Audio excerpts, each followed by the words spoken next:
Students देखिए, आज हम आप लोग को क्वेश्चन नहीं बताने जा रहे हैं। आज हम आप लोग को कुछ अलग बताने जा रहे हैं, जो कि है वक्र पृष्ठीय क्षेत्रफल और संपूर्ण पृष्ठीय क्षेत्रफल हम किसको कहते हैं।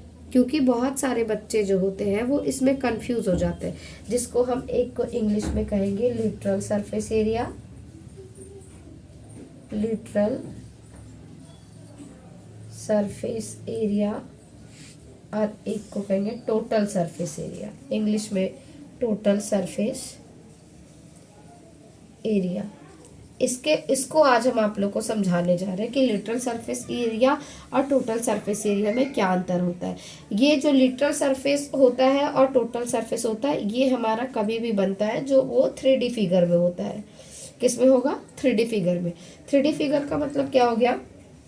जिसमें लंबाई भी हो, चौड़ाई भी हो और ऊंचाई भी हो, यानी LBH जिसमें तीनों चीज होते हैं उसको हम लोग 3D फिगर कहेंगे। यानी कि इसमें जैसे हो गया, एक होता है क्यूब, एक क्यूब बन गया, एक होता है क्यूबॉइड यानी घन, घनाभ, एक होता है शंकु, ये होता है, एक होता है बेलन। मतलब मुख्य रूप से देखा जाए तो ये हमारा होता है, इसी को हम लोग 3D फिगर कहते हैं, जिसको हिंदी में घन कहेंगे, इसको घनाभ कहेंगे, इसको कोण कहेंगे, सॉरी इसको इंग्लिश में कोण कहेंगे, हिंदी में शंकु कहेंगे, और इसको बेलन कहेंगे। ठीक है, इंग्लिश में देखा जाए तो हम इसको क्यूब कहेंगे, इसको क्यूबॉइड कहेंगे, इसको कोण कहेंगे, और इसको सिलेंडर कहेंगे। यहाँ तक आप लोग को तो समझ में आ रहा होगा। इसी में एक हमारा होता है वक्र पृष्ठीय क्षेत्रफल, एक वक्र पृष्ठीय क्षेत्रफल होता है, एक संपूर्ण पृष्ठीय क्षेत्रफल होता है, जिसमें बच्चे जो है वो बहुत कंफ्यूज हो जाते हैं कि हम वक्र पृष्ठीय क्षेत्रफल कहाँ लगाएंगे और संपूर्ण पृष्ठीय क्षेत्रफल कहाँ लगाएंगे। तो हम आज आप लोग को उसी के बारे में बताने जा रहे हैं। वक्र का मतलब होता है घुमावदार, मतलब घुमा हुआ जो होता है, कर्व जिसको हम लोग कहते हैं, और संपूर्ण का मतलब होगा टोटल। टोटल ये हो गया, और लिटरल सरफेस एरिया ये हो गया। टोटल में आपको जब भी टोटल के बारे में बोलेगा तो टोटल का मतलब और संपूर्ण का मतलब तो आप समझ ही रहे हैं कि पूरा, मतलब चारों साइड से। चारों साइड का मतलब हो गया, जैसे इसमें चारों साइड का मतलब हो गया, जैसे कि ये डस्टर है तो इसके नीचे से भी यानी बेस से भी, हाइट से भी और ऊपर से भी, ये लेफ्ट राइट अप डाउन, ये सारा साइड से, मतलब चारों साइड से, ये इसका बीच का हो गया, और ये टॉप बॉटम दोनों। तो इसको हम लोग कहेंगे टोटल सरफेस एरिया, यानी कुल पृष्ठीय क्षेत्रफल, इसको हम लोग कहेंगे कुल पृष्ठीय क्षेत्रफल। और वक्र पृष्ठीय क्षेत्रफल हम किसको कहेंगे? जैसे वक्र पृष्ठीय क्षेत्रफल में हमारा हो गया, ये डस्टर है, इसमें हम सिर्फ टॉप और बॉटम को जब छोड़ देंगे, जिसमें ये सिर्फ बीच का पार्ट रहेगा, जो कर्व एरिया रहेगा वो 1 2 3 4, ये सिर्फ 4 पार्ट रहेगा, उसको हम लोग कहेंगे वक्र पृष्ठीय क्षेत्रफल। जैसे आपको कभी कभी क्वेश्चन में कह देता है, क्वेश्चन में आपको ये नहीं बताता है कि आपको वक्र पृष्ठीय क्षेत्रफल निकालना है या कुल पृष्ठीय क्षेत्रफल निकालना है, तो आपको क्वेश्चन पढ़ के वहां समझना पड़ेगा कि वक्र पृष्ठीय क्षेत्रफल हमें निकालना होगा या कुल पृष्ठीय क्षेत्रफल। जैसे आपको कभी दिया रहता है कि मान लो आपको दिया है क्यूब है, एक क्यूब के आकार का एक रूम है, ठीक है, क्यूबॉइड के आकार का या क्यूब के आकार का, घन या घनाभ दोनों में से कोई भी आकार का एक रूम है। तो रूम में आपको बोलेगा कि हमें चारों दीवार को पेंट करना है, और ऊपर छत को भी पेंट करना है, और नीचे फर्श को भी पेंट करना है।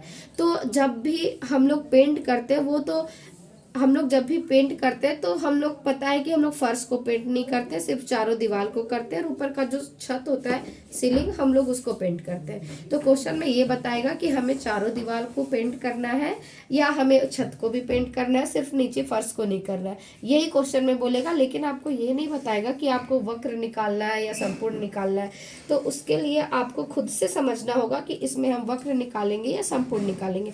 मान लीजिए आपका क्वेश्चन में कह दिया कि आपको किसी भी रूम का जो कि घनाभ के आकार का है, क्यूबॉइड शेप का है, उसमें आपको चारों दीवार को पेंट करना है। तो चारों दीवार को पेंट करने का मतलब हो गया आपका टॉप और बॉटम छोड़ दिया है, यानी ये ऊपर का टॉप और ये नीचे का बॉटम ये आपका छोड़ दिया है। ये आपको सिर्फ इस दीवार को, ये चारों दीवार को आपको पेंट करना है। तो चारों दीवार को जब हमको पेंट करना रहेगा तो हम उसके लिए वक्र पृष्ठीय क्षेत्रफल निकालेंगे, यानी कि इसमें हमको सिर्फ वक्र पृष्ठीय क्षेत्रफल निकालना है। लेकिन जब क्वेश्चन में बोलेगा कि हमको टॉप और बॉटम दोनों का निकालना है, तब हम टॉप बॉटम और चार दीवार यानी 6 साइड का जब निकालना होगा तो उसमें हम संपूर्ण पृष्ठीय क्षेत्रफल निकालेंगे। तो इसके लिए हम क्या करेंगे, इस घनाभ में इसका फॉर्मूला कैसे होता है, इसका तो हम लोग जानते हैं कि घनाभ का कुल पृष्ठीय क्षेत्रफल जो होता है वो 2 into L B plus B H plus H L होता है। ठीक है, ये आपका हो जाता है एल बी बी एच और एच एल। इससे आपका जो है वो टोटल निकल जाता है, टोटल सरफेस एरिया ये आपका इससे निकल जाएगा। लेकिन कभी कभी आपको क्वेश्चन में ये भी कहता है कि चार दीवार का और ऊपर सीलिंग का, यानी छत का आपको पेंट करना है, मतलब सिर्फ नीचे फर्श को छोड़ देना है। तो हम ये भी कर सकते हैं, हम इसमें ये कर सकते हैं कि हम चार दीवार को यानी टोटल हम सरफेस एरिया लिख देंगे, और नीचे जो फर्श है हमारा, तो फर्श हमारा कौन से शेप का बनेगा, तो वो हमारा रेक्टेंगल के शेप का बनेगा। अगर क्यूबॉइड है तो रेक्टेंगल के शेप का बनेगा, अगर रूम हमारा क्यूब के शेप का है तो वो स्क्वायर के शेप में बनेगा। तो हमको पता है कि जो रेक्टेंगल का फॉर्मूला एरिया होता है वो L इंटू बी होता है। तो हम उसमें ये टोटल में से हम चाहे तो L इंटू बी को हम माइनस कर दें अगर टोटल में, तो ये भी हमारा निकल जाएगा। टोटल हम निकालेंगे और उसमें L इंटू बी को हम माइनस कर देंगे, तो इससे भी हमारा नीचे का फर्श माइनस हो जाएगा, चार दीवार और ऊपर के सीलिंग का आ जाएगा उससे आंसर।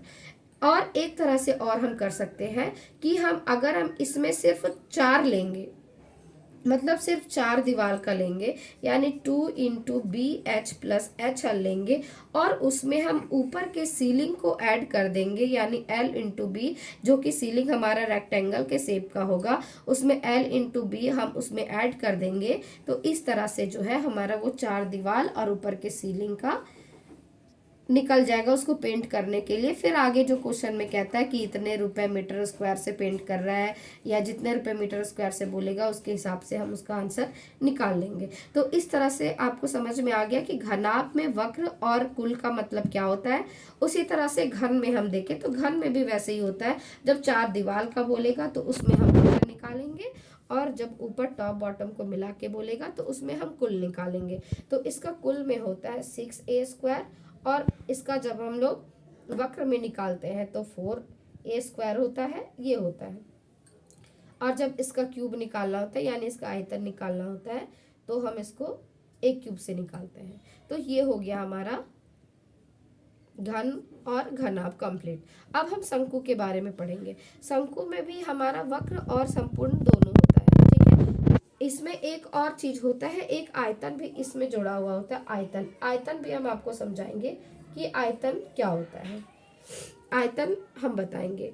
शंकु में क्या होता है, ये जो ऊपर का पार्ट दिया हुआ है और नीचे का ये जो, जैसे कि आपका बर्थडे कैप होता है, तो बर्थडे कैप क्या होता है, वो ऊपर से बस उसका कवर किया हुआ होता है और नीचे का जो उसका बॉटम होता है वो खाली होता है। तो उसमें जब किसी बर्थडे टोपी के बारे में बात करेगा तो हम उसमें वक्र निकालेंगे, क्योंकि उसमें नीचे के पार्ट से हमको कोई लेना देना नहीं है।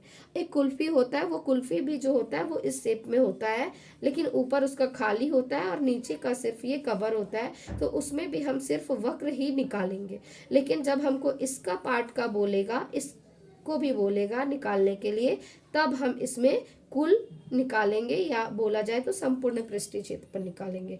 जैसे कभी आता है कि कहीं फौजी जा रहे हैं, वो इतना सेंटीमीटर का टेंट लगाए हैं, तो टेंट जो होता है वो जो तंबू के आकार का ही ऐसे जो वो टेंट लगाते हैं, तो वो भी एक कोण के आकार का ही होता है। तो उसमें भी हम वक्र ही निकालते हैं, क्योंकि उसमें हम नीचे फर्श में उस शीट को हम नहीं लगाते हैं। तो इसीलिए इस तरह से इसमें वक्र में भी यही हो जाएगा। इसका वक्र होता है पाई आर एल, इसका वक्र पृष्ठीय क्षेत्रफल होता है, और कुल होता है pi R bracket L plus R. आप लोग को हम एक बार इसका फॉर्मूला एक अच्छे से पेज में उसको हम करके और डालेंगे। उसी तरह से बेलन में हम देखते हैं। बेलन में भी जो होता है कि कर्व एरिया जो बीच का होता है, बेलन में जैसे सिलेंडर हो गया या समझे तो कोई ड्रम हो गया या कुछ भी हो गया, तो उसमें बीच का जो कर्व एरिया होता है, जैसे मान लीजिए ये आपका है, ठीक है, ये आपका मान लीजिए ये सिलेंडर है, तो ये जो बीच का जो एरिया हो गया, इसको सिर्फ हम लोग कहेंगे, इसमें हम बीच का निकालेंगे तो इसमें कर्व निकालेंगे, यानी कि वक्र पृष्ठीय क्षेत्रफल बीच का निकालेंगे, जो वक्र पृष्ठीय क्षेत्रफल होता है 2πr/h। और जब टॉप और बॉटम दोनों को मिला के बोलेगा तो उसमें हम इसका निकालेंगे संपूर्ण पृष्ठीय क्षेत्रफल, ठीक है, संपूर्ण पृष्ठीय क्षेत्रफल जो होता है 2πr/h+r, ये इसका होता है संपूर्ण पृष्ठीय क्षेत्रफल, ये होता है वक्र पृष्ठीय क्षेत्रफल। अब बच्चों देखिए, अब क्या होता है, एक है ये आपको तो वक्र और संपूर्ण तो समझ में आ गया होगा। अब हम आपको बताते हैं आयतन। आयतन हम किसको कहते हैं? आयतन हम उसको कहेंगे जिस भी चीज में हम जितना क्वांटिटी यानी जितने मात्रा में हम किसी भी सामान को किसी चीज में रख सकते हैं उसको हम कहेंगे आयतन। जैसे मान लीजिए क्वेश्चन में आपको बताएगा कि एक बेलन के आकार का, मान लीजिए एक कोई टैंक है, ठीक है, बेलन के आकार का कोई टैंक है जिसमें हाइट दिया हुआ है, आर दिया हुआ है। आर मतलब रेडियस, हाइट तो आपको पता ही है, रेडियस का मतलब हिंदी में बोले तो त्रिज्या, और ऊंचाई ये आपका दिया हुआ है। बोलेगा कि हम इसमें कितना लीटर पानी आ सकता है, मतलब इस टैंक में हम कितना लीटर पानी रख सकते हैं, यानी जितना इसके अंदर पानी आएगा उसके लिए ही हमको आयतन निकालना होता है। क्या निकालना होता है? आयतन निकालना होता है। तो आयतन आपको समझ में आ गया। जैसे मान लीजिए ये कुल्फी है, ठीक है, ये कुल्फी में बोलेगा कि इसमें कितना क्रीम रखा जाएगा, तो कितना क्रीम रखा जाएगा, जितना इसका आर होगा, जितना इसका हाइट होगा, और इसमें एक एल भी होता है, तो एल भी निकालने के लिए हम आप लोग को बताएंगे, और जितना एल होता है उसके हिसाब से हम इसमें कुल्फी जो रखा जाएगा उसके हिसाब से हम इसका आयतन निकालेंगे, तो वो हमें पता चल जाएगा कि इसमें कितना आइसक्रीम आएगा। तो इस तरह से इसमें जितना वाटर रखा जाएगा, जितना पानी रखा जाएगा, या फिर आपको बोल सकता है कि एक बड़ा सा क्यूबॉइड है, एक बड़े से क्यूबॉइड में हम छोटे छोटे कितने क्यूब को रख सकते हैं, तो छोटे छोटे कितने क्यूब को हम रखेंगे इसमें, तो उसके लिए हम क्या करेंगे, पहले हमको इसका आयतन निकालना होगा कि हमारा बड़ा क्यूब जो है वो कितना एरिया, उसमें कितना भाग उसमें खाली है, कितना उसमें ले सकता है। तो इसके लिए हमको एल, बी और एच चाहिए। इसका आयतन होता है L into B into H, इसका आयतन निकालेंगे। फिर जो हमारा छोटा क्यूब रहेगा हम उसका आयतन निकालेंगे। उसके बाद हम दोनों के आयतन को यानी दोनों के वॉल्यूम को हम डिवाइड कर देंगे, तो हमें पता चल जाएगा कि उसमें कितना छोटा क्यूब आ सकता है। यानी कि आयतन का मतलब आपको समझ में आ गया कि किसी भी चीज में जितनी क्वांटिटी, जितनी मात्रा में जो भी चीज रखा जाता है उसी को हम लोग आयतन कहते हैं। तो हमें उम्मीद है कि आपको आयतन, वक्र पृष्ठीय क्षेत्रफल और संपूर्ण पृष्ठीय क्षेत्रफल समझ में आ गया होगा। नेक्स्ट वीडियो में हम आपको इसका फार्मूला बताएंगे, फार्मूला लिखवाएंगे, और आपको जो भी क्वेश्चन में दिक्कत होगा आप प्लीज़ हमें कमेंट करके ज़रूर बताइएगा। Thank you so much.